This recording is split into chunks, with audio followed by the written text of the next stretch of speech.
Agora é Portugal. O país virou o destino de muitos brasileiros que decidiram deixar o Brasil.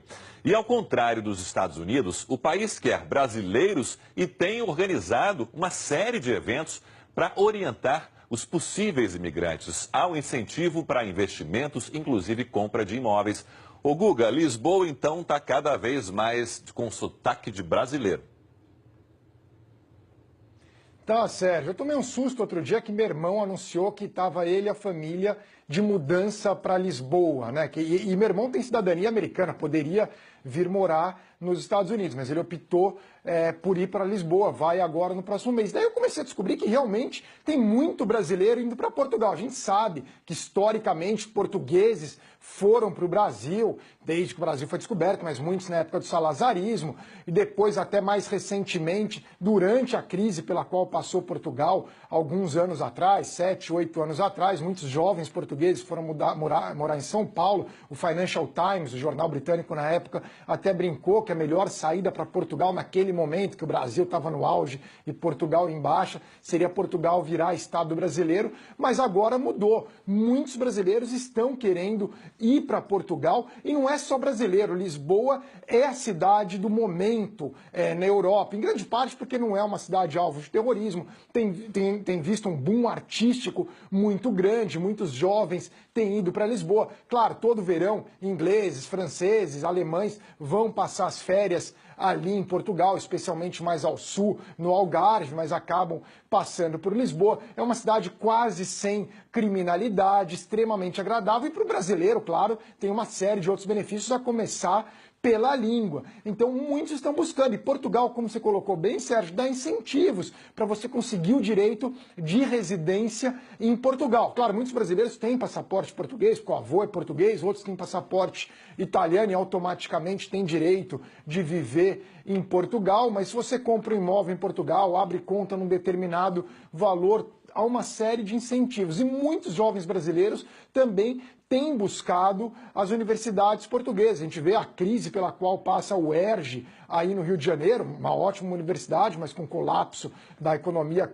do Rio de Janeiro, eles acabam optando, alguns jovens, para ir estudar não só em Lisboa, mas também em Coimbra, no Porto. Então é interessante esse fenômeno de brasileiros indo para Portugal. A gente sabe que brasileiros vêm muito para os Estados Unidos, e a cidade, uma das cidades preferidas dos brasileiros é Miami. E ontem até nas redes sociais eu fiz uma pesquisa se os brasileiros preferiam, não é uma pesquisa científica, mas Lisboa ou Miami, foi quase unanimidade Lisboa, e muitos brasileiros que moraram e moram em Lisboa incentivando bastante. Eu não vou negar, Sérgio, eu critiquei meu irmão quando ele decidiu ir morar em Lisboa. Eu falei, o que vai fazer em Lisboa? Por que não vem para os Estados Unidos? Mas agora, aos poucos, eu começo a ser convencido de que é uma alternativa interessante para quem quer sair do Brasil, pelo menos por um período, enquanto o país está nessa crise. Agora, para conseguir emprego em Portugal não é fácil não, viu, Sérgio? O país também não está com economia, a Mara até pode explicar, não está tudo isso ainda não. Então, está esboçando uma recuperação. Para passear é ótimo, para comer. Mas muita gente está pensando em se aposentar aqui e ir morar em Portugal. Agora, quando o Guga trouxe essa pauta, eu aproveitei para conversar com o cônsul-geral de Portugal no Rio de Janeiro, o embaixador Jaime Leitão, que reforçou os atrativos do país. Veja só. Comprar uma casa em Portugal ou investir em Portugal pode ser uma boa opção para um brasileiro ou uma família brasileira. Portugal é um país pequeno, mas com uma grande diversidade de paisagem. Pode comprar uma casa numa cidade, como Lisboa, como o Porto, cidades que estão na moda, comprar uma propriedade no norte, com solar antigo. Para isso tem dois instrumentos. O ARI, autorização de residência para investidores, que comprando uma casa por pelo menos 500 mil euros ou até 350 mil euros, sendo uma casa numa zona degradada, e restaurar, ou abrir uma empresa criando 10 postos de trabalho, fica imediatamente com direito à residência em Portugal e um passaporte que lhe dá direito a viajar no espaço Schengen, no espaço de segurança na Europa a que nós pertencemos. Ou então optar antes por o residente não habitual. E aí tem um regime fiscal muito favorável durante 10 anos. Um regime mais favorável até do que nós portugueses. Bom, então Portugal também é pauta para o nosso correspondente em Lisboa, Leonardo Monteiro. Leonardo, o que mais conquista os brasileiros? Dá o seu exemplo pessoal, então, de repente. Boa noite.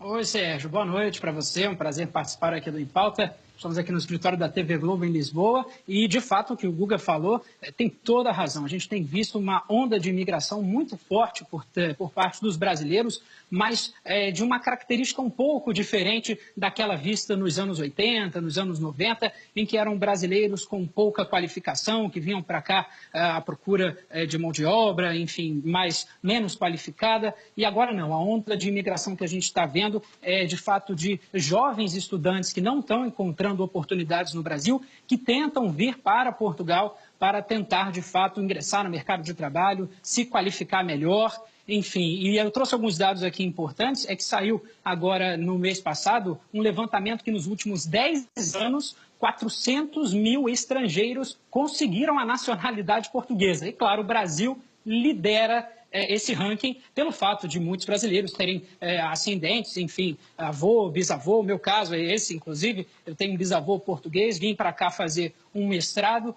e o Guga também falou uma coisa muito importante, apesar dessa onda muito forte de imigração, principalmente brasileira, não é fácil arrumar emprego aqui em Portugal, que tem um dos salários mínimos mais baixos da Europa, 557 euros. É baixinho, mas também vale ressaltar que viver por aqui também não é muito caro, Sérgio. Mas você acabou não falando. O que você gosta mais no país, Leonardo? Olha, a facilidade da língua é muito tranquila. Em termos de Europa, a gente pode falar que o clima favorece muito, porque nós estamos agora num verão de 35 graus, 36 graus, ou seja, tem muita coincidência com o Brasil. A recepção dos portugueses é, em geral, muito boa com a gente. A comida é maravilhosa, enfim, você já esteve aqui algumas vezes, pode também dar o seu depoimento em relação a como é tranquilo viver aqui. E como o Guga disse também, violência muito baixa. Eu trouxe um dado aqui importante, que a violência já é baixa. E o índice de criminalidade do ano passado desceu 7% em comparação a 2015 e não é nada alvo de terrorismo. Portanto, Portugal, além do Brasil, além dos brasileiros procurarem, a gente também encontra muita migração de chineses, franceses e também de americanos, Sérgio. Leonardo, como eu acabei de voltar de férias, então o que me resta, de repente, é fazer uma encomenda para você de pastel de nata, de azeite, enfim, de bacalhau, e por aí vai. Obrigado, Leonardo. Boa noite para você. Eliane, eu vou ter que confessar, eu custei muito aí a Portugal, nas viagens fora do Brasil. E fui mais para esse momento em que o país se recuperou e depois ele agora passou por um mau momento e agora volta a se recuperar. Então, aquela mudança de Portugal, daquela imagem antiga de Portugal, eu acabei não conhecendo e quando visitei pela primeira vez, fiquei completamente envolvido com tudo, com a forma como os portugueses recebem, com a gastronomia, com o clima. O inverno deles é o melhor da Europa, né? O menos frio. Pois é, Sérgio, você sabe que há muitos anos atrás tinha um certo preconceito contra Portugal. Um pouquinho aí, que o Guga mostrou um pouquinho aí, esse preconceito antigo.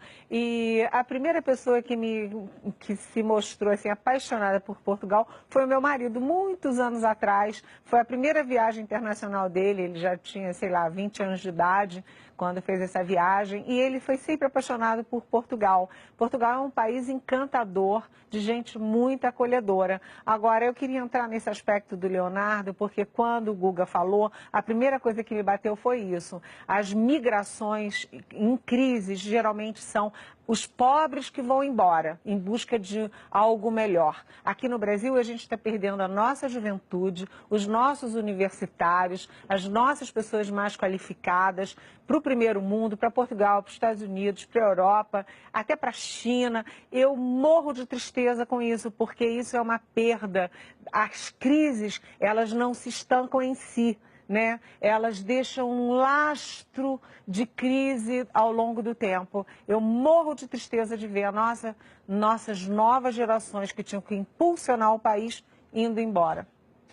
Um elemento que acaba movendo essa nova geração, como você falou, às vezes nem é só a questão de oportunidade de emprego, mas principalmente a questão da segurança.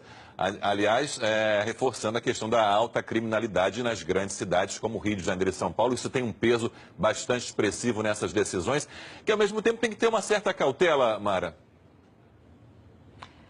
Você sabe que Portugal está entre os 10 países mais procurados por aposentados. Então, você tem no topo dessa lista, você tem Equador, você tem Costa Rica, a gente já falou aqui, você tem México e Portugal está nesse grupo de países mais procurados por aposentados. Há alguns anos atrás, eu recebi um e-mail de uma ouvinte da CBN, onde eu faço o boletim diário, que ela dizia o seguinte: ela era brasileira, se aposentou e foi morar no Porto e trabalhava como bibliotecária. Mara, vamos fazer o seguinte... Eu quero isso para mim na minha aposentadoria. Mara, deixa eu te interromper, você conclui depois, essa história realmente é super interessante e curiosa. Mara, dá uma arrematada aí, eu te interrompi aí, desculpa, mas fiquei curioso para saber o final da história. Foi por um bom motivo, né, Sérgio? Vamos combinar. Não, então eu recebi esse e-mail dessa brasileira que se aposentou e foi morar lá como bibliotecária. E eu falei, eu coloquei isso como meta também. Eu falei, poxa, eu vou levar... Porque a minha avó era portuguesa, né? A minha irmã está tirando cidadania para gente, enfim, para os netos todos. E eu falei, vou montar a minha livraria lá. Lembra que eu falei para você que eu quero montar uma livraria de poesia? Eu falei, vou montar minha livraria lá, no Porto. Mas é um destino que os aposentados escolhem para ir, e os governos desses países, esse é um dado que a International Living solta todo ano, e o governo desses países querem os aposentados, né? Porque tem a receita querem os aposentados para empreender e que ajuda a movimentar a economia, né? Só tem que tomar um cuidado indo morar em Portugal. Com a balança, porque a comida é tão saborosa e os doces são deliciosos, a tendência é você exagerar. Diga, Eliane, rapidamente. Rapidamente, eu fiz um caderno sobre Portugal de 12 páginas para a velha Gazeta Mercantil há muito tempo, e a população de turistas em Portugal é o dobro da população que mora em Portugal por ano. Portugal recebe mais gente como turista do que tem como população. Por quê? Por causa disso tudo, clima, as praias, o europeu fica lá gelado na Alemanha e vai para Portugal feliz da vida, né? Tá certo, realmente é um excelente destino.